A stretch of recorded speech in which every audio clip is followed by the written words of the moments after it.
جو لوگ اللہ پر ایمان لائیں، کہیں کہ ہمارا رب اللہ ہے، پھر اس پر جم جائیں، ان پر فرشتوں کا نزول ہوتا ہے۔ نہ کوئی غم کرو نہ خوف، خوشیاں مناؤ جنت کی جس کا تم سے وعدہ کیا گیا تھا۔ اللہ کی ربوبیت پر اطمینان جب انسان کو ہو جاتا، میرا رب اللہ ہے، ربی اللہ، انسان کے لیے نہ کوئی کھٹکا، نہ کوئی خطرہ، نہ کوئی خوف، نہ کوئی حزن۔ جو کچھ ہو رہا ہے کس کے اذن سے ہو رہا ہے؟ اللہ کے اذن سے۔ اللہ کے اذن کے بغیر پتہ تک نہیں ہلتا۔ یہ کوئی اندھا بہرا مادہ نہیں ہے جس سے مجھے کوئی خوف ہو۔ اندھا بھینسا چلا آ رہا ہو، اس سے تو ڈرنے کا ہر انسان کو ڈرنا چاہیے، نہ معلوم کس کو ٹکر مار دے۔ لیکن نہیں، اس کائنات کو چلانے والا ایک سمیع و بصیر خدا ہے، وہ جو میرا دوست ہے، میرا ولی ہے۔ اللہ ولی الذین آمنوا یخرجہم من الظلمات الی النور۔ اللہ اہل ایمان کا ولی ہے، ساتھی ہے، پشت پناہ ہے، مددگار ہے، حمایتی ہے۔ بتائیے جسے یقین ہو جائے کہ اللہ میرا مددگار، اللہ میرا محافظ، اللہ میرا پشت پناہ، اللہ میرا حمایتی، اس کے لیے کوئی خوف ہوگا؟ اس سے کوئی ڈر ہوگا؟ میں مثال دیا کرتا ہوں ایک بہت سادہ، پنجاب کے دیہات کی۔ تو بڑا چودھری ہے اور کوئی غریب کسان ہے۔ اس غریب کسان کے جانوروں کو ہر وقت اندیشہ ہوگا چوری کا، کوئی میری بھینس کھول کر نہ لے جائے، کوئی میرا بیل کھول کر نہ لے جائے۔ لیکن جس کے بارے میں یہ سب کو معلوم ہو کہ وہ جو بڑا چودھری ہے وہ اس کا دوست ہے، اس کی بچیا کو کوئی خوف ہوگا؟ اس کی بھینس پر کوئی ہاتھ ڈالے گا؟ اسے کوئی اندیشہ ہوگا؟ نہیں۔ کیوں؟ کہ وہ بڑا چودھری، بڑا اس کا یہاں کا سردار، جاگیردار، سب کو معلوم ہے وہ میرا دوست ہے، کوئی میرے خلاف اقدام نہیں کر سکتا۔ اس دنیا میں یہ چھوٹی سی بات اگر آپ کے دلی اطمینان اور سکون کا باعث بن سکتی ہے تو ذرا تصور کیجئے۔ میں لفظ تصور استعمال کروں گا صرف اس لیے کہ اس کا ہم جس کو کہتے ہیں ادراک اور شعور کر نہیں سکتے، اگر کے ساتھ کر سکتے۔ اگر یقین ہو کہ اللہ میرا مددگار اور یقین ہو کہ اللہ ہر آن میرے ساتھ ہے، پھر کوئی خوف؟ کس کا خوف؟ کوئی شے اللہ سے بالا تر ہے؟ کوئی قوت اس سے زیادہ طاقتور ہے؟ کوئی اس کے ارادے کو بدلنے والا ہے؟ کوئی اس کی مشیت کے آڑے آنے والا ہے؟ یہی بات ہے جو حضور نے فرمائی۔ یہ ایمان کا حاصل ہے لب لباب، کہ دیکھو اچھی طرح اس بات کو ذہن نشین کر لو، اگر تمام انسان مل کر تمہیں کوئی نقصان پہنچانا چاہے نہیں پہنچا سکتے، مگر جو کچھ اللہ نے لکھ دیا ہو، اور تمام انسان مل کر تمہیں کوئی نفع پہنچانا چاہے نہیں پہنچا سکتے، مگر وہ شے جو اللہ نے طے کر دی۔ آپ پھر میں کہوں گا ذرا طاری کیجئے، اسے فرض کیجئے، اسے سوچئے۔ اگر اس حدیث پر ہمارا دل ٹھکا ہوا ہو تو کسی سے ڈر ہوگا؟ یہ مجھے نقصان نہ پہنچا دے، یہ میری رپورٹ خراب نہ کر دے، یہ میری انکریمنٹ نہ رکوا دے، یہ میرا یہ نہ بگاڑ دے، یہ میرے یہ نقصان نہ پہنچا دے۔ اس کا ڈر، اس کا ڈر، اس کا خوف، اس کی خوشامد، اس کے لیے جا کر طرح طرح سے اپنی عزت نفس کو ذلیل کروانا اس کے سامنے، یہ سب کچھ کیوں کرتا ہے انسان؟ جب سمجھتا ہے کہ اس کے ہاتھ میں میرا کوئی نفع ہے، اس کے ہاتھ میں میرے لیے کوئی ضرر ہے، یہ مجھے کوئی غضب پہنچا سکتا ہے، یہ مجھے کوئی نقصان پہنچا سکتا ہے، یہ میرا کوئی کام بنا سکتا ہے، یہ میری کوئی ضرورت پوری کر سکتا ہے، اسی کا نام شرک ہے۔ جہاں آپ نے یہ سمجھا کہ غیر اللہ کے اندر کوئی طاقت موجود ہے، وہی شرک ہے۔ بتوں سے تجھ کو امید ہے، خدا سے نو امیدی، مجھے بتا تو صحیح اور کافری کیا ہے؟ شرک تو یہ ہے۔ جس پر بھی تمہیں یہ خیال ہے، کلمہ ہے یہ کلمہ سوم، لا حول ولا قوت الا باللہ، ذرا اس پر دل کو کبھی اگر آپ تصور کریں، پھر فرض کریں، دل ٹھک جائے اس پر، کوئی طاقت نہیں۔ یہی بات تھی جو شیخ عبد القادر جیلانی رحمۃ اللہ علیہ نے اپنی وصیت میں اپنے بچے سے کہی. 11ویں دینے والے ہیں، لیکن حضرت شیخ عبد القادر جیلانی کی وصیت اور تعلیمات کو کتنے لوگ ہیں کہ جانتے ہو؟ یہ جن مقامات تک پہنچے ہیں وہ کس چیز کی بدولت پہنچے؟ انہوں نے جو پیغام دیا وہ کیا تھا؟ اے میرے بچے، جس طریقے سے قرآن مجید میں حضرت لقمان کی نصیحتیں جو ہے نقل کر دی گئی ہیں، میں یہ عرض کروں گا بالفرض اگر قرآن حضرت عبد القادر جیلانی کے بعد نازل ہوا ہوتا تو شیخ عبد القادر کی یہ نصیحتیں بھی قرآن میں درج ہوتی. اتنی اونچی نصیحتیں ہیں. اے میرے بچے، اس حقیقت کو ذہن نشین کر لے، لا فاعل فی الحقیقت ولا مؤثر الا اللہ. اس کائنات میں نہ کوئی فاعل حقیقی ہے نہ مؤثر حقیقی ہے سوائے اللہ کے. کسی شے میں کوئی تاثیر نہیں اگر اللہ نہ چاہے. آگ جلا نہیں سکتی اگر اللہ نہ چاہے. پانی ڈبو نہیں سکتا اگر اللہ نہ چاہے. زہر ہلاک نہیں کر سکتا اگر اللہ نہ چاہے. کوئی چیز فائدہ نہیں پہنچا سکتی اگر اللہ نہ چاہے. تو در در پہ کیوں سر جھکاتے ہو؟ در در پر کیوں جبیں سائی کرتے ہو؟ سب کے سامنے کیوں ہاتھ پھیلاتے ہو؟ ایک اللہ سے مانگو، ایک اللہ کے سامنے زمین پر اپنی جبین رکھو. لا فاعل فی الحقیقت ولا مؤثر الا اللہ. نظر آتا ہے ہمیں کہ پانی پیاس بجھا دیتا ہے. پیاس بجھانے کی صلاحیت پانی میں نہیں ہے، اللہ کے اذن سے. کھانا بھوک مٹا دیتا ہے. بھوک مٹانے کی صلاحیت کھانے میں نہیں ہے، اذن رب میں ہے. دیکھیے یہی یقین تھا. حضرت موسیٰ علیہ السلام کا واقعہ یاد کیجئے. سامنے سمندر آ گیا ہے، قوم دیکھتی ہے پیچھے کہ گرد و غبار کا طوفان ہے. معلوم ہوا کہ فرعون اپنے لشکر سمیت آ گیا ہے.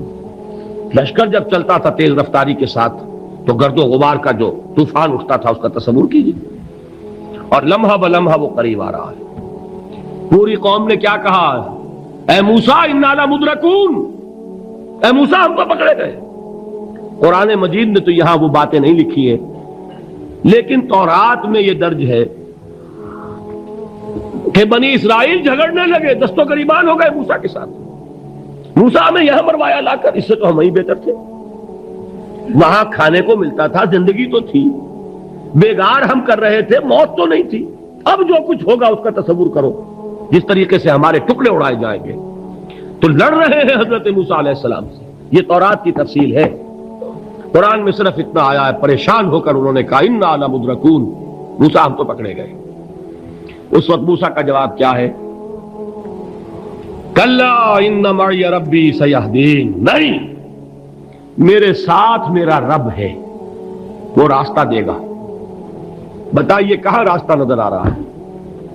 یہ ہے ایمان بالغیب. راستہ نظر نہ آئے تب اللہ پر یقین ایمان ہے. جیب میں پیسے ہوں اور تب دل کو اطمینان ہے تو ایمان کس پر ہوا؟ پیسے پر، اللہ پر نہیں. جب وسائل و ذرائع نہ ہو اور پھر یقین ہو کہ اللہ مسبب الاسباب ہے، وہ اسباب کا پابند نہیں ہے، وہ اسباب کا محتاج نہیں ہے، اسباب اس کے محتاج ہے. اگر یہ یقین ہے تو اللہ پر ایمان ہے. یہ نہیں ہے تو تمہارا ایمان اسباب پر ہے، وسائل پر ہے، ذرائع پر ہے، مادیات پر ہے، اللہ پر نہیں. اس وقت کہاں راستہ تھا؟ کوئی راستہ تھا؟ سمندر ہے اور ادھر سے لشکر آ گیا ہے.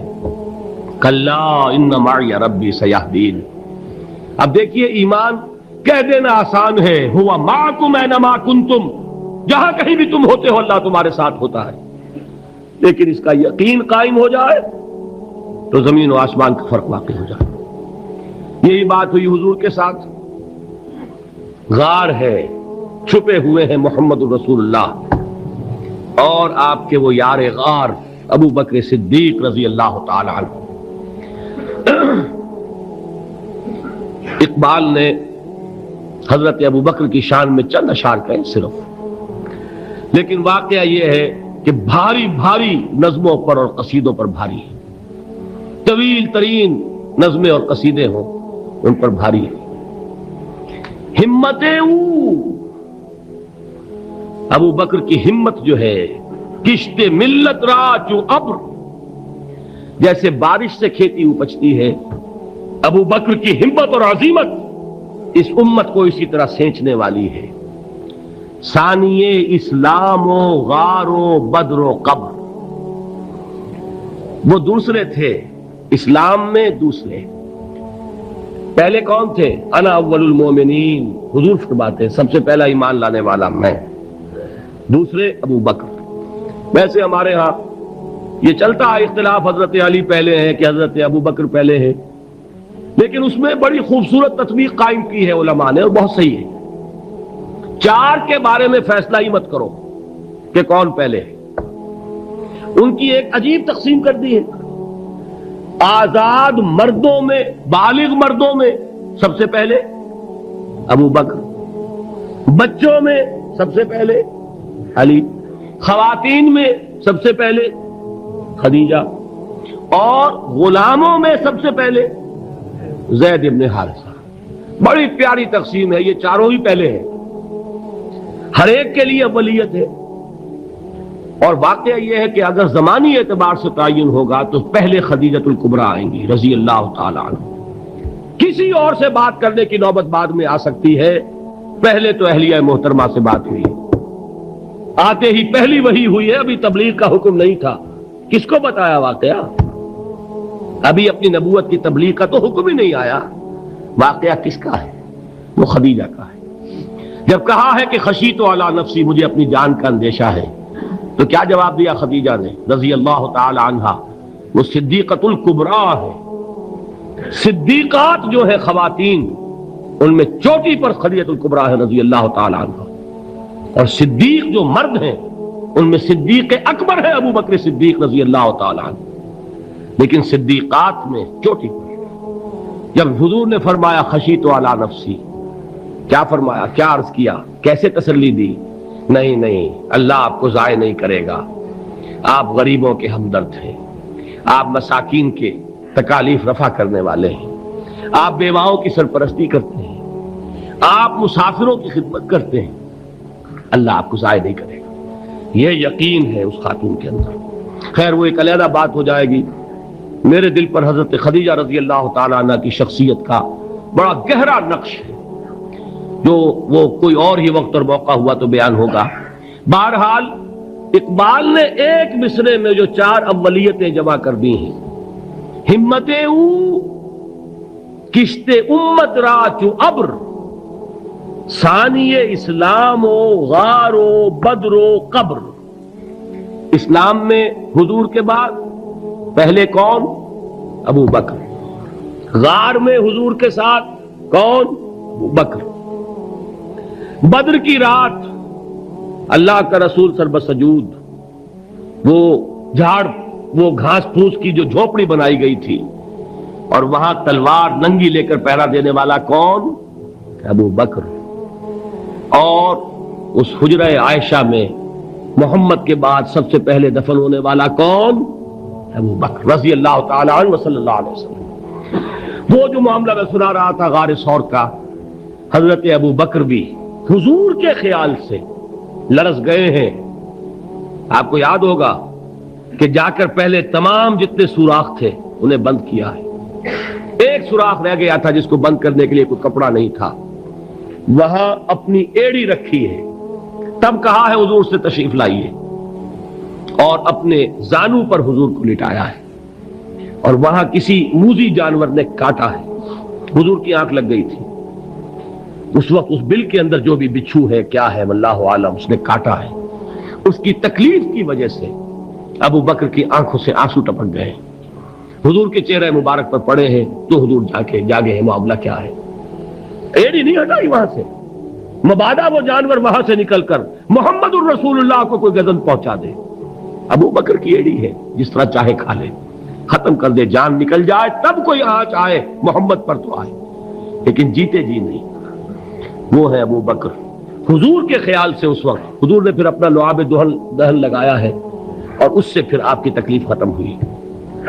جیسے خیبر میں حضرت علی کی آنکھ دکھ رہی تھی، اس کو جو شفا حاصل ہوئی ہے وہ بھی حضور کے لعاب دہن سے ہوئی۔ تو بہرحال اس وقت انہوں نے کہا ہے کہ اے نبی یا رسول اللہ، اگر اس وقت ان میں سے کسی نے غیر ارادی طور پر بھی اپنے قدموں کی طرف جھانک لیا تو پکڑے جائیں گے۔ کیا جواب تھا اللہ کے رسول کا؟ لا تحزن ان اللہ معنا، اللہ ہمارے ساتھ ہے، کیوں گھبراتے ہو ابو بکر؟ یہ ہے ایمان باللہ، میرا مالک اللہ، میرا رازق اللہ، میرا محافظ اللہ، میرا مددگار اللہ، میرا پشت پناہ اللہ، میرا دوست اللہ۔ یہ دوستی ہے اللہ کی جو لب لباب ہے، حاصل ہے ایمان کا، اسی کا نام ولایت ہے۔ اولیاء اللہ کے سروں پر سینگ نہیں ہوتے، جس کے دل میں ایمان راسخ ہو چکا ہو وہی اللہ کا ولی ہے، جسے اللہ پر یقین ہو چکا ہے وہی اللہ کا ولی ہے، جسے یقین ہے اللہ میرے ساتھ ہے، میرا مددگار، میرا پشت پناہ، میرا ساتھی، میرا دوست، میرا محبوب، میرا محب۔ اللہ اہل ایمان سے محبت کرتا ہے۔ واللہ یحب الصادقین، ان اللہ یحب الذین یقاتلون فی سبیلہ صفا کانہم بنیان مرصوص۔ اللہ محبت کرنے والا، اہل ایمان محبوب، اور اہل ایمان محبت کرنے والے اللہ محبوب۔ والذین آمنوا اشد حبا للہ۔ آپ تصور کیجئے جسے یہ رشتہ ایمان یا رشتہ ولایت حاصل ہو جائے، الا ان اولیاء اللہ لا خوف علیہم ولا هم یحزنون، آگاہ ہو جاؤ، اللہ کے دوستوں کے لیے نہ کوئی خوف ہے نہ کوئی